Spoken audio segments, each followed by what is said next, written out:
Greetings students.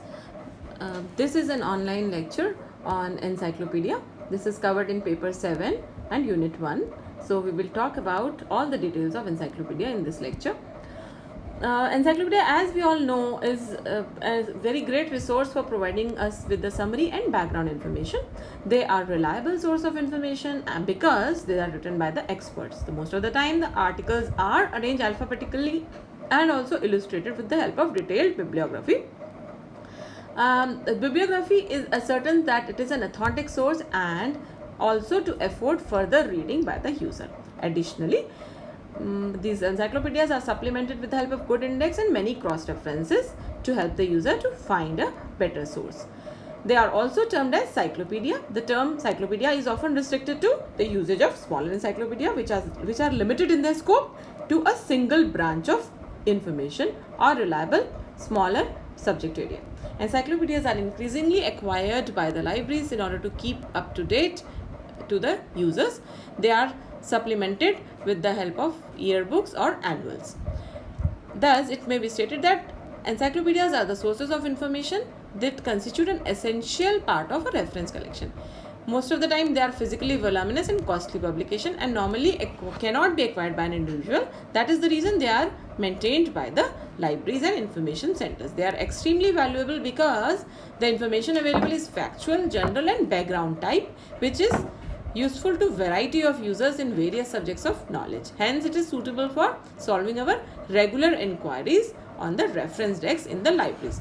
The etymology of the word encyclopedia, that means where it is coming from the Greek word, that is encyclopediia, which means well-grounded education. It means circle of knowledge or circle of learning. The first prototype modern encyclopedia came out in the year 18th century with the name John Harris Lexicon Technicum. It was compilation of alphabetically arranged articles written by multiple experts with a copious bibliography. Now, talking about the various styles of encyclopedias, there are so many styles mentioned in the slide. The first style is the focus, which is a little hidden because of the font color. So I will just explain you that.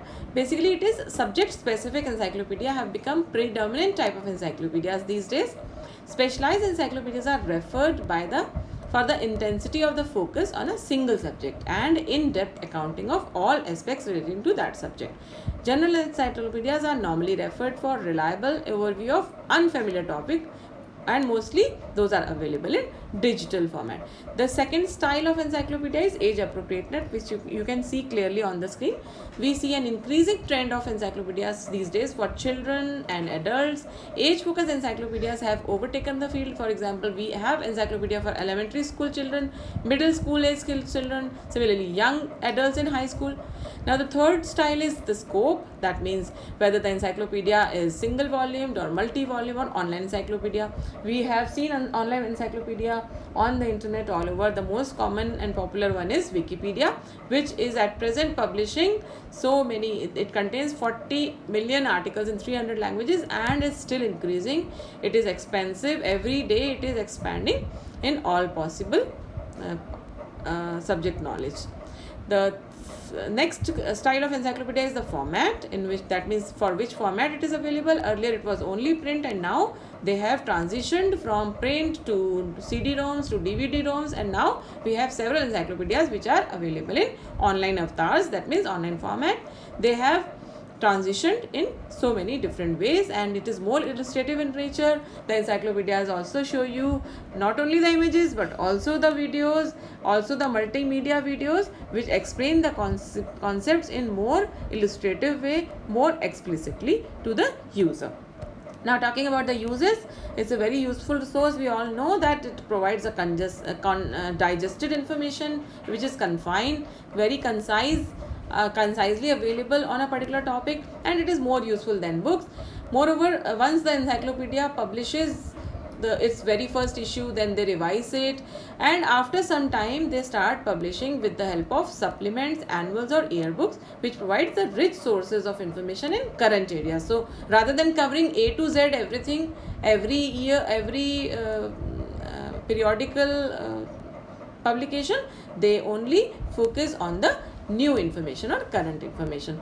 Bibliography is another important area where the articles are followed by bibliography in each encyclopedic entry, which is useful for further study of the topic, and these are the source of valuable information for the user.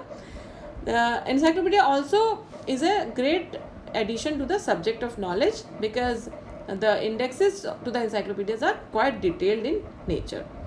The information provided in the encyclopedias are impartial and balanced in nature. They are impartial, meaning it is not biased to a country, to a particular subject, to a particular position.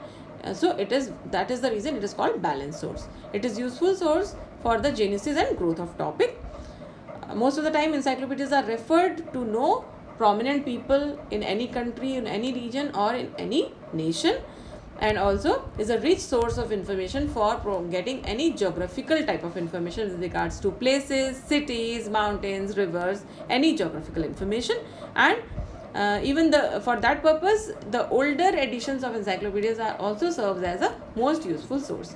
Most importantly, encyclopedias also provide you with the colored plates, illustrations, black and white, colored photograph, which are very helpful, statistical information, tabulated form, which is useful for the users.